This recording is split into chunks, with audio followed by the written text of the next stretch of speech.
Iya, pemirsa, vitamin memang sangat diperlukan tubuh untuk menjaga imunitas, terlebih saat pandemi COVID-19 dan musim pancaroba seperti saat ini. Namun, terlalu banyak mengkonsumsinya juga dapat menyebabkan kelebihan vitamin. Bahkan, dalam jangka panjang bisa berisiko tinggi merusak fungsi ginjal. Dan untuk membahas terkait dengan hal ini, kami sudah terhubung dengan Dr. Vika Wirdani, dokter spesialis penyakit dalam RSA Nisa Tangerang. Dan kami juga mengajak Anda pemirsa untuk nanti bisa berpartisipasi dalam perbincangan ini di nomor telepon 021 583 99 100. Kita langsung sapa, selamat siang Dokter Vika. Selamat siang. Iya, Selamat terima kasih siang. Dokter Vika sudah bergabung bersama kami di Newsline. Mengkonfirmasi dulu Dokter Vika, banyak orang sekarang untuk membentengi diri dari COVID-19 selain memperbaiki asupan tapi juga menambah asupannya dengan vitamin. Dan disebut-sebut jika konsumsinya tidak benar dalam jangka panjang bisa merusak organ ginjal. Apakah benar demikian dokter? Bagaimana penjelasannya secara medis? Mengkonsumsi vitamin memang diperlukan pada tubuh, tapi konsumsi vitamin dan nutrisi tambahan yang kita butuhkan itu sebenarnya sudah cukup kita dapatkan dari konsumsi makanan sehari-hari. Ada hal-hal tertentu memang yang kita butuhkan tubuh pada saat-saat tertentu seperti daya tahan tubuh menurun untuk menambah konsumsi zat-zat tersebut. Nah, jangka panjang untuk mengkonsumsi zat tersebut alangkah baiknya untuk berkonsultasi terlebih dahulu dengan ahli terkait, jangan asal minum atau beli sendiri. Seperti itu, Mas. Ya, Dokter Vika, kalau untuk pola konsumsinya sendiri, sebenarnya direkomendasikan apakah setiap hari atau mungkin seminggu berapa kali? Dan jenis vitaminnya sebenarnya yang seperti apa yang direkomendasikan untuk menjaga imunitas? Vitamin apa saja baik, cuman memang dari zaman pada saat pandemi ini sering orang-orang pada mengkonsumsi vitamin C dan vitamin D ya. Kalau vitamin C itu sendiri pada untuk orang dewasa itu cukup dengan 75 sampai 90 miligram sehari, sedangkan vitamin D itu 400 unit sampai 1000 unit sehari. Sementara zat tersebut sudah bisa kita dapatkan jika mengkonsumsi dari makanan yang proporsional 4 sehat 5 sempurna dari sayur-sayuran dan buah-buahan, dan protein tersebut sudah mengandung zat-zat tersebut, begitu Mas. Jadi sebaiknya kita dapatkan dari makanan kita sehari-hari. Apabila diperlukan, baiknya berkonsultasi seperti itu. Jangan sembarangan mengkonsumsi. Oke, harus dikonsultasikan. Berarti ditegaskan lagi Dokter Vika, sebenarnya konsumsi vitamin itu perlu atau tidak? Ditegaskan lagi dokter. Perlu, Oke, tetap perlu diperlukan. dengan dosis dan kandungan yang benar, dan harus berkonsultasi terlebih dahulu. Tidak boleh diminum sembarangan dan jangka panjang seperti itu. Oke, bagaimana dengan orang-orang mungkin dengan kondisi-kondisi yang sudah memiliki komorbid, misalnya ada diabetes atau misalnya hipertensi atau kondisi komorbid lain. Apakah ada vitamin-vitamin yang justru harus diperhatikan untuk konsumsinya, dokter, untuk orang-orang dengan komorbid tersebut? Ada, contoh seperti pasien-pasien sudah lansia, dia tubuhnya tidak akan cukup untuk memproduksi dan juga membutuhkan suplemen dari luar seperti kalsium atau vitamin D. Pada kondisi-kondisi tersebut, jumlah dan dosisnya juga harus diberikan secara individual, tidak bisa disamaratakan. Nah, pada misalnya pasien diabetes juga sama, jadi harus dicek terlebih dulu per individu, tidak bisa asal langsung diberikan seperti itu. Oke, artinya kebutuhan untuk tubuh setiap orang ini berbeda-beda, harus disesuaikan dengan kebutuhannya dan kalau bisa dikonsultasikan dengan dokter yang bertanggung jawab, begitu ya dokter. Ya. Dokter Vika, kita Ya. akan tahan dulu karena sudah ada penelpon yang masuk, ada Ibu Sofia di Depok. Selamat siang Bu Sofia. Selamat siang. Silakan pertanyaannya Bu Sofia untuk Dokter Vika. Dokter, saya penyintas COVID. Waktu itu sering konsumsi vitamin C dan vitamin D. Nah, sekarang kan sudah tidak COVID sejak beberapa bulan lalu. Untuk menjaga kondisi, apakah setiap sekali sehari vitamin C-nya tetap konsumsi beserta vitamin D, atau kalau kondisinya sedang tidak fit saja? Terima kasih.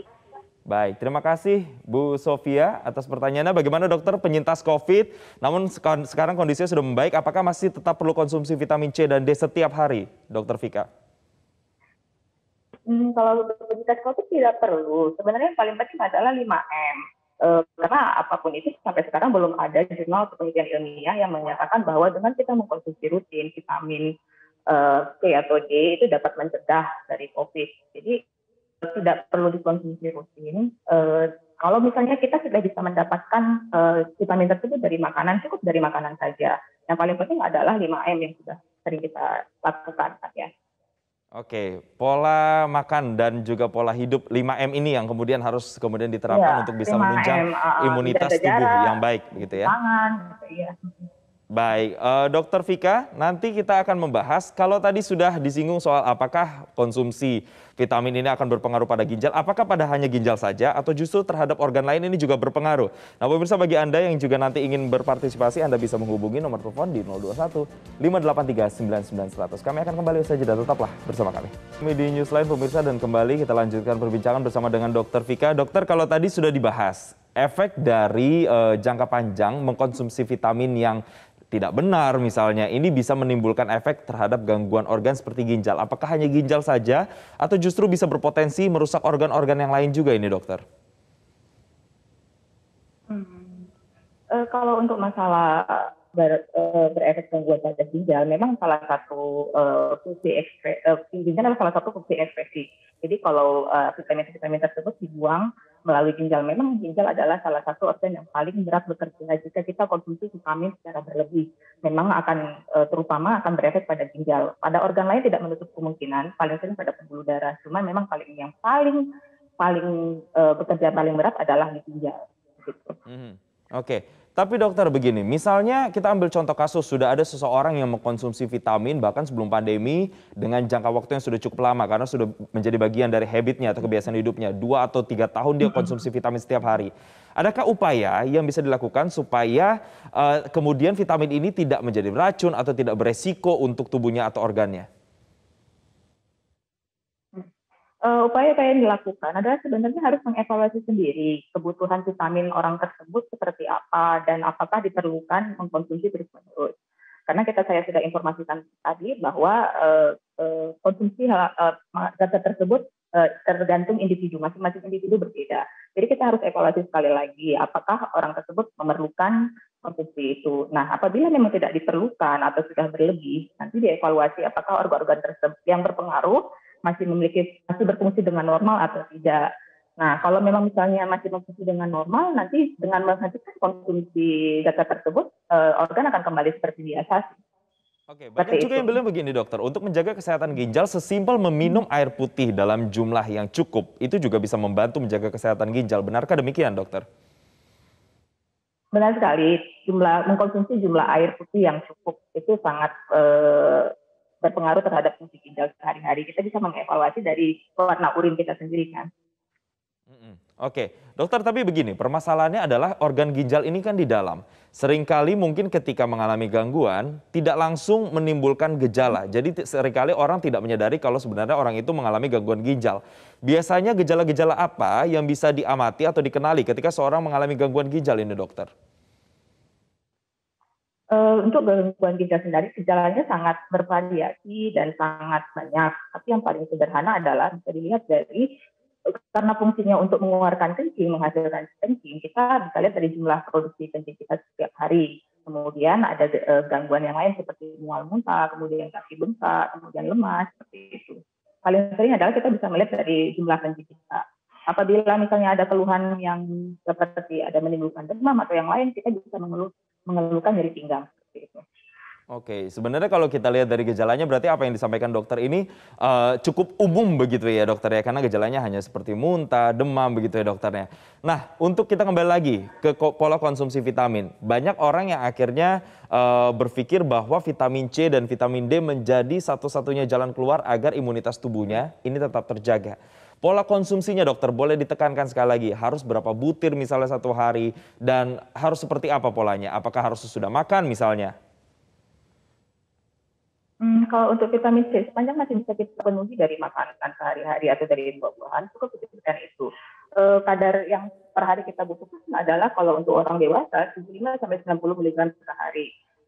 Dengan konsumsi di pasaran seperti biasa sudah banyak sekali jumlah miligram yang tersedia, tapi saya sarankan sih untuk tidak berlebihan, misalnya kayak 1000 mg itu terlalu berlebihan. Kemudian kalau untuk vitamin D sendiri, kebutuhan pada orang dewasa itu 400 sampai 1000 unit international unit per hari. bisa kita konsumsi, kita dapatkan dari makanan atau susu atau protein yang lain atau zat-zat makanan yang lain. Kalau memang misalnya kita membutuhkan, kita bisa mengkonsumsi sesuai ada sediaan 400, ada sediaan 1000 juga seperti itu. Bisa dikonsumsi tiap hari Oke. dan sesudah makan. Oke, kalau banyak orang yang bilang juga harus 1000 miligram misalnya, apakah itu cukup atau berlebihan atau bagaimana dokter? Masih dalam range normal, kan tadi sudah saya sampaikan sebelumnya, 400 unit sampai 1000 unit, international unit sehari, itu sudah cukup. Oke, untuk setiap hari masih dalam range normal ya dokter ya ditegaskan. Baik, dokter Vika ada penelpon lagi, ini berikutnya yang ingin tersambung bersama perbincangan di kita di siang hari ini. Ada Danis dari Ciputat, selamat siang Mbak Danis. Halo, selamat siang. Iya, silakan pertanyaannya. Ya, dokter aku mau nanya. Jadi saya kan punya anak umur 3 tahun. Nah, untuk asupan atau takaran atau dosis vitaminnya bagaimana yang aman ya dok ya? Baik, terima kasih Mbak Danis atas pertanyaannya. Silakan dokter jawab untuk anak 3 tahun rekomendasi vitamin yang disesuaikan harus seperti apa? Kalau untuk kebutuhan pada anak, itu memang ada per tahunnya itu berbeda dari umur balita, kemudian adolescent atau remaja itu sangat berbeda setiap anak. Cuman memang kalau memang misalnya masih bisa dikonsumsi dari makanan 4 sehat 5 sempurna itu sudah sangat cukup dengan kebutuhan sehari-hari, kecuali memang membutuhkan kebutuhan yang lebih dan memang harus dikonsultasikan ke dokter anak sendiri karena kan per individu berbeda-beda kebutuhannya dan harus dievaluasi seperti itu.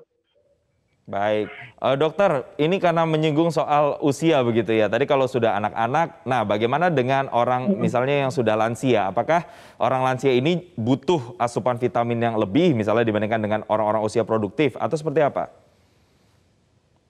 Kalau untuk orang lansia, memang membutuhkan asupan nutrisi yang lebih atau multivitamin yang lebih. Seperti mereka kalau misalnya untuk vitamin D, mereka membutuhkan lebih dari 1000 international unit. Kemudian untuk kalsium juga membutuhkan lebih, karena kan memang udah faktor usia juga mempengaruhi seperti itu. Jadi disarankan kalau memang selain tidak mencukupi dari makanan, ditambah dengan dari suplemen.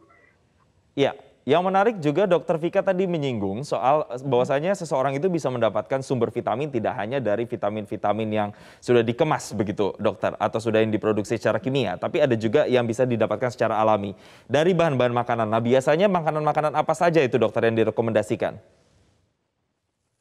Dari buah-buahan, sayur-sayuran, misalnya buahan vitamin C atau jambu biji itu mengandung vitamin C yang tinggi. Kemudian kalau untuk vitamin D dari ikan salmon, ikan segar, kemudian dari zinc juga bisa didapatkan dari makanan sayur-sayur bayam seperti itu. Semua sangat lengkap sebenarnya dari konsumsi kita sehari-hari asal mengkonsumsi makanan yang sesuai dengan kebutuhannya. Misalnya ada dilengkapi dengan karbohidrat, protein, dan itu. Itu kan zat-zat mikronutrien dan pasti ada di konsumsi kita makanan sehari-hari. Oke, kuncinya berarti adalah variasi dari nutrisi yang harus dikonsumsi begitu ya dokter ya, baik buah-buahan dan sayuran dikonsumsi setiap hari oleh setiap orang. Nah dokter, saya juga jadi teringat begini, di awal-awal pandemi ini ngetren sekali orang itu berjemur. Karena disebut-sebut katanya dengan berjemur bisa mendapatkan sumber vitamin. Apakah benar demikian? Penjelasan ilmiah seperti apa sih dokter? Kalau untuk berjemur, itu kan kita butuhkan setiap hari karena untuk vitamin D bekerja itu untuk menghasilkan vitamin D bekerja itu kita harus berjemur. Untuk berjemur, kalau berjemur dinyatakan untuk menghindari atau mencegah kita supaya tidak terjangkit COVID itu sangat keliru gitu. Jadi setiap hari kita juga perlu berjemur untuk menghasilkan sintesis vitamin D dan vitamin D kan diperlukan untuk kita gitu, untuk tubuh kita seperti itu. Untuk waktu yang tepat berjemurnya dokter, waktu di rentang jam berapa biasanya matahari yang bagus? Sebelum jam 9 sama sesudah jam 4. Gitu. Oke, dengan itu adalah ya. Dan biasanya berapa jam dokter atau berapa menit yang paling direkomendasikan? 15 menit saja cukup sampai 10 menit. Tidak perlu 15 menit sudah cukup ya dokter ya, tidak perlu sampai berjam-jam sebenarnya dokter. Ya dokter, kita ambil contoh kasus lagi begini. Misalnya ada seseorang yang konsumsi vitaminnya sebenarnya sudah rutin begitu. Tapi mungkin pola hidupnya, pola makannya belum sehat dan seimbang. Artinya masih makan makanan yang mengandung yang tidak sehat begitu dokter, seperti goreng-gorengan berlebih. Akhirnya tidak seimbang dengan konsumsi vitaminnya. Apakah ini ada efeknya dokter untuk kesehatan?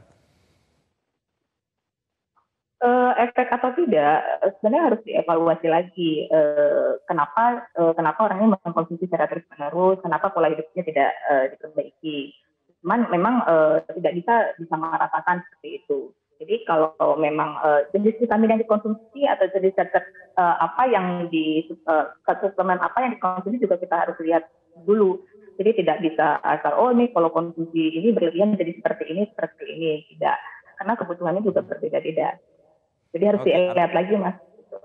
Oke, artinya kesimpulannya adalah konsumsi vitamin itu perlu, namun juga harus disesuaikan dengan kebutuhannya seperti apa dan ditunjang Iya. juga dengan pola kehidupan 5M tadi dan juga makan yang sehat seimbang dan juga variasi dari asupan nutrisinya. Sekali lagi terima kasih Dr. Vika Wirdani, dokter spesialis penyakit dalam telah bergabung bersama kami di Newsline.